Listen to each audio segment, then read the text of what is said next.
بسم اللہ الرحمن الرحیم. ڈیئر اسٹوڈنٹس، السلام علیکم ورحمۃ اللہ وبرکاتہ. آج آپ پاکستان اسٹڈیز کے لیکچر نمبر 25 پڑھیں گے اور اسی چیپٹر میں آپ نیچر ریسورسز اور ایگریکلچر کو ڈسکس کریں گے. تو سب سے پہلے ہم نیچر ریسورسز آف پاکستان کی بات کریں تو قدرتی وسائل کیا ہوتے ہیں. وہ وسائل جو کہ قدرت ایک ملک اور قوم کو دے دے اس کو قدرتی وسائل کہا جاتا ہے. اس میں معدنی وسائل، دریا، جنگلات اور جانور شامل ہیں. ایک ملک کی ترقی اور خوشحالی میں زرعی زمین ایک کلیدی حیثیت رکھتی ہے. تو اسی چیپٹر میں ہم قدرتی وسائل اور زراعت کے حوالے سے بات کریں گے. ایک ملک کی ترقی اور خوشحالی کی سطح وہ ان وسائل سے استفادہ کرنے کی کوشش پر منحصر ہے. اگر آپ کے پاس وسائل ہے لیکن آپ اس کو استعمال نہیں کر سکتے تو ظاہری بات ہے کہ اس سے آپ کو کچھ فائدہ نہیں ملے گا. تو اسی طرح ایک ملک کی خوشحالی اور ترقی کی شرح وہ ان وسائل سے استفادہ کرنے کی کوشش پر منحصر ہے. تو ان وسائل سے استفادہ کرنے کے لیے مؤثر انتظام اور انسانی کوششوں کی ضرورت ہوتی ہے. اسی طرح ان وسائل سے فائدہ حاصل کرنے کے لیے جدید ٹیکنالوجی کی بھی ضرورت ہوتی ہے.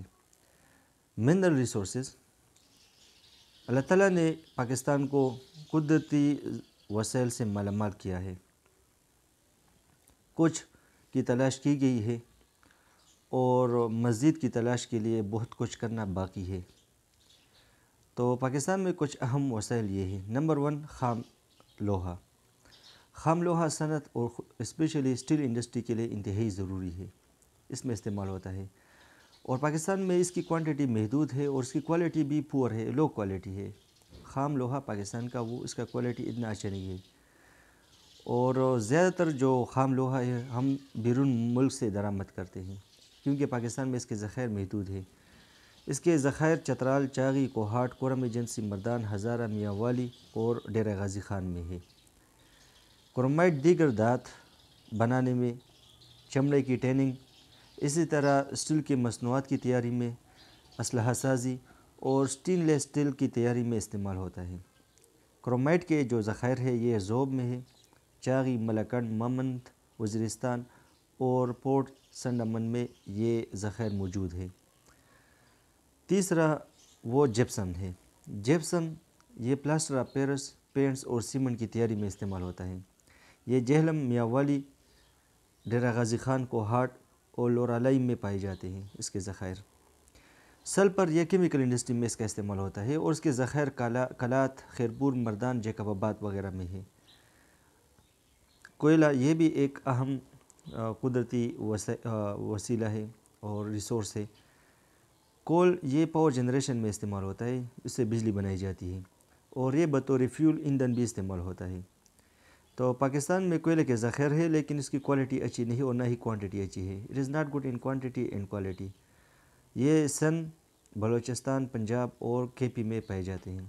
سندھ میں ٹھٹہ، ترپارکر اور منارہ میں، جبکہ بلوچستان میں دیگری، شارغ، سور، خوس، مچ، ہرنائی میں پائے جاتے ہیں. پنجاب میں مکراوال اور ڈینڈوٹ میں پائے جاتے ہیں. ڈینڈوٹ پتہ نہیں یہ کہاں پر ہے. اور اس طرح کے پی میں چراٹ اور نوشیرہ میں. آئل بھی انرجی کا ایک اہم سورس ہے توانائی کا اور ہم زیادہ تر ایران اور خلیجی ممالک سے اس کو درآمد کرتے ہیں. اب چونکہ ایران پر پابندی ہے تو اسی وجہ سے اب پاکستان وہاں سے درآمد نہیں کرتا. اس کے کچھ قیمتی ذخائر جہلم، میاں والی، اٹک، بلکاسر، میال، چکوال اور ڈوڈک میں ہیں.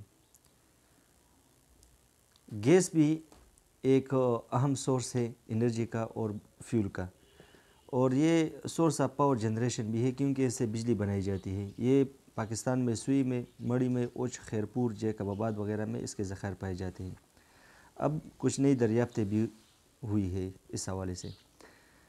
یورینیم یہ ایٹامک پاور میں کا ایک بیسک ایلیمنٹ ہے کیونکہ جو کراچی نیوکلیر پاور پلانٹ ہے یا چشمہ نیوکلیر پاور پلانٹ ہے وہاں سے اس سے بجلی پیدا کی جاتی ہے اور یہ دفاع کے لیے ناگزیر ہے. اس کے ذخائر ڈیرہ غازی خان، ہزارہ اور کوہاٹ میں موجود ہیں. ریورس تو پاکستان کا جو دریائی نظام ہے یہ دریائے سندھ اور دیگر جو متعلقہ دریا ہے اس پر مشتمل ہے۔ ہمارے پاس ویل ڈیفائنڈ نہری نظام موجود ہے، اور اس کا سب سے جو اہم منصوبہ ہے وہ انڈس بیسن پروجیکٹ ہے۔ اب جو چیز ہمیں درکار ہے، جس چیز کی ضرورت ہے، وہ ہے پانی کا مؤثر اور مناسب انتظام، اس کا تحفظ، اس کا مؤثر استعمال اور اس کا سٹوریج، کیونکہ پانی ضائع ہو جاتا ہے پاکستان کا، تو اس کا ذخیرہ کرنا، اس طرح ڈیمز اور سیلاب پر قابو پانا ہے، یہ اہم چیزیں ہیں جو کہ ریکوائرڈ ہے۔ اگر پانی بہت زیادہ ہو تو یہ بھی خطرناک ہے، کیونکہ سیلاب آنے کا خطرہ ہوتا ہے، اور اگر یہ کم ہو تو یہ بھی مسئلہ ہوتا ہے، کیونکہ لوگوں کی ضروریات پوری نہیں ہوتی، اور ایگریکلچر یعنی آپ فصلوں کی اپاشی کے لیے آپ کے پاس پانی نہیں ہوتا، تو اگر زیادہ ہو تب بھی خطرناک ہوتا ہے، اگر کم ہو تب بھی مسئلہ ہے۔ تو پانی زراعت کے لیے استعمال ہوتا ہے، اور یہ ایگرو اکانومی کے لیے ریڑھ کی ہڈی ہے، یعنی جو ایگرو اکانومی ہے، زرعی معیشت، اس کے لیے یہ ریڑھ کی ہڈی ہے، اور یہ جو پن بجلی کی پیداوار کے لیے ایک سستا ذریعہ ہے، سب سے سستا ذریعہ ہے۔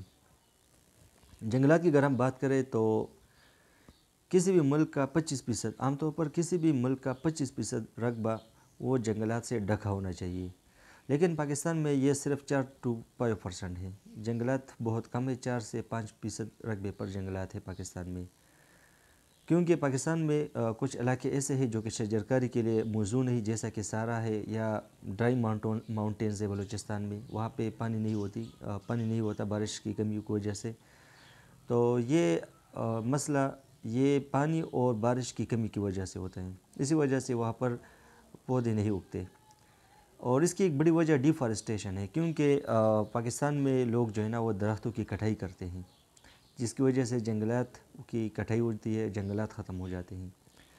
جنگلات کے فوائد، تو جنگلات کے بہت زیادہ فوائد ہیں، یہ موسم کی بہتری میں معاون ہوتے ہیں، اسی طرح یہ آندھی اور طوفان سے ہمیں بچاتے ہیں، اسی طرح سیلاب کو روکنے کے لیے یہ برف کو آہستہ پگھلنے دیتی ہے، تو جہاں پہ درخت ہوں تو وہاں پہ جو برف ہوتا ہے وہ جلدی نہیں پگھلتا، تو اسی وجہ سے سیلاب کے آنے کے خطرات کم ہو جاتے ہیں۔ اسی طرح یہ ماحول میں ہریالی، حسن اور تازہ ہوا ایڈ کرتا ہے، کیونکہ یہ ماحول کو خوشگوار رکھتا ہے۔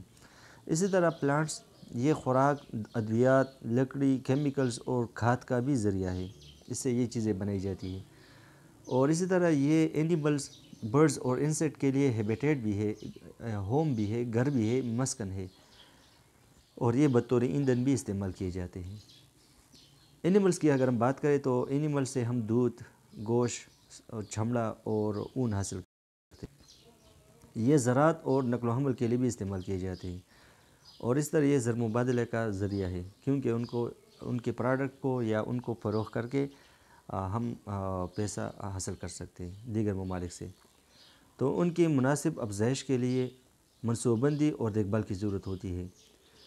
تو اینیمل ہسبینڈری اور ریسرچ کے کالجز وہ قائم کیے گئے ہیں تاکہ جانوروں کے جو مفید نسلیں ہیں ان کی افزائش ہو سکے اور ان کی دیکھ بھال ہو سکے، تو ان کی افزائش اور دیکھ بھال کے لیے اینیمل ہسبینڈری اور ریسرچ کے کالجز آف ریسرچ وہ اسٹیبلش کی گئی ہے۔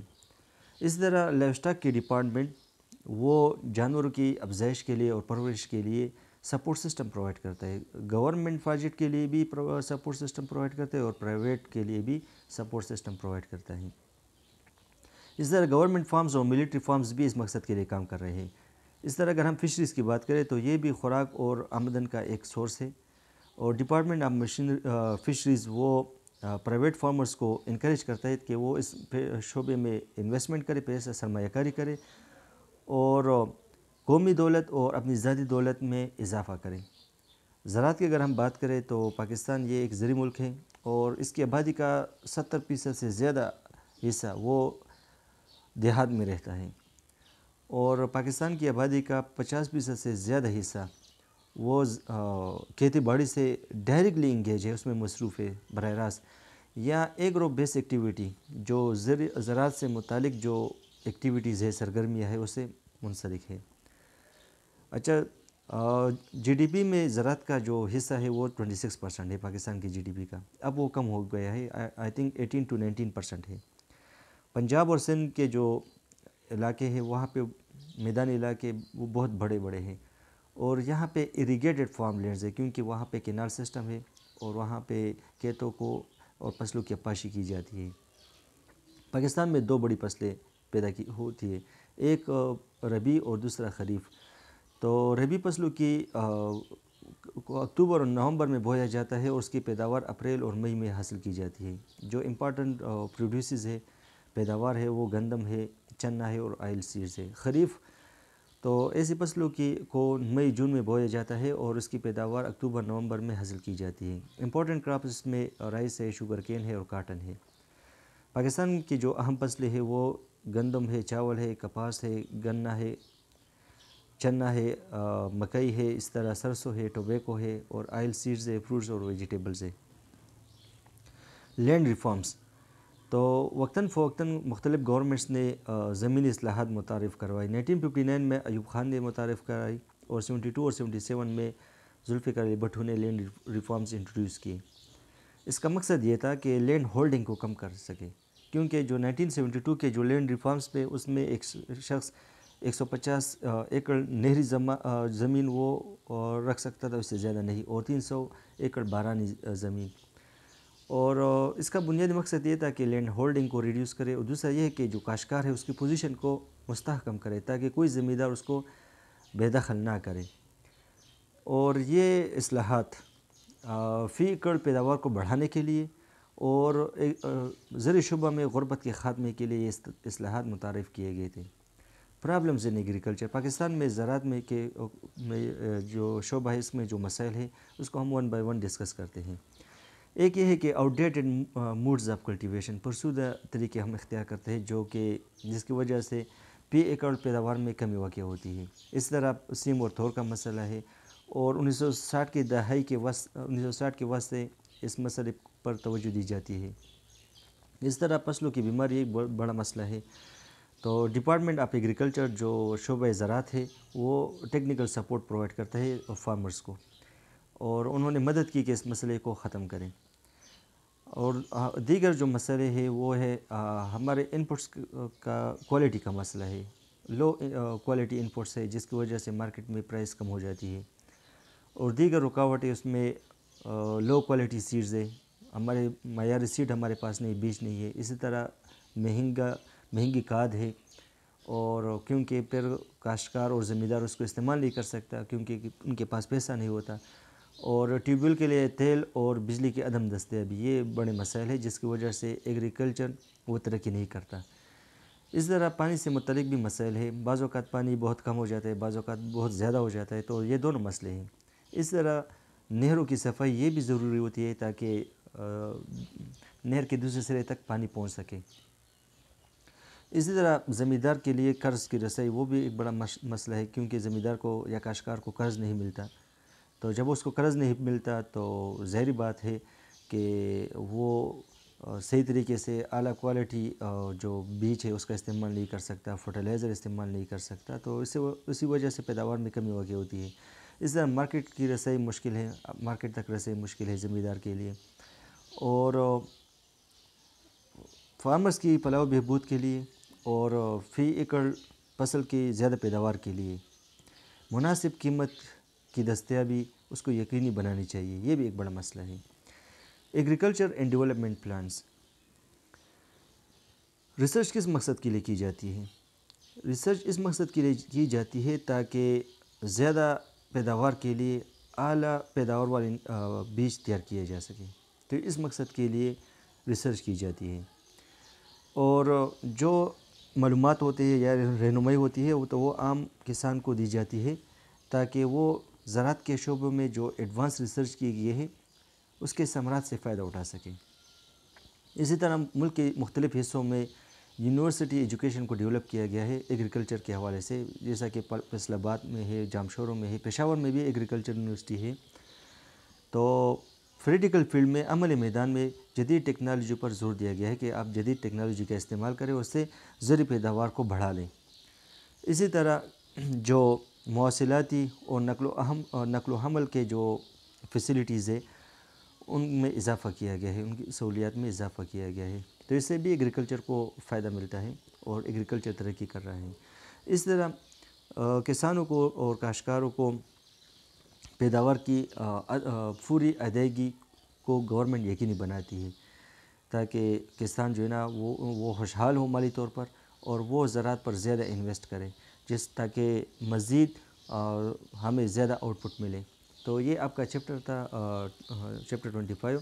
انشاءاللہ لیکچر نمبر 26 میں ہماری ملاقات ہوگی۔ اللہ حافظ۔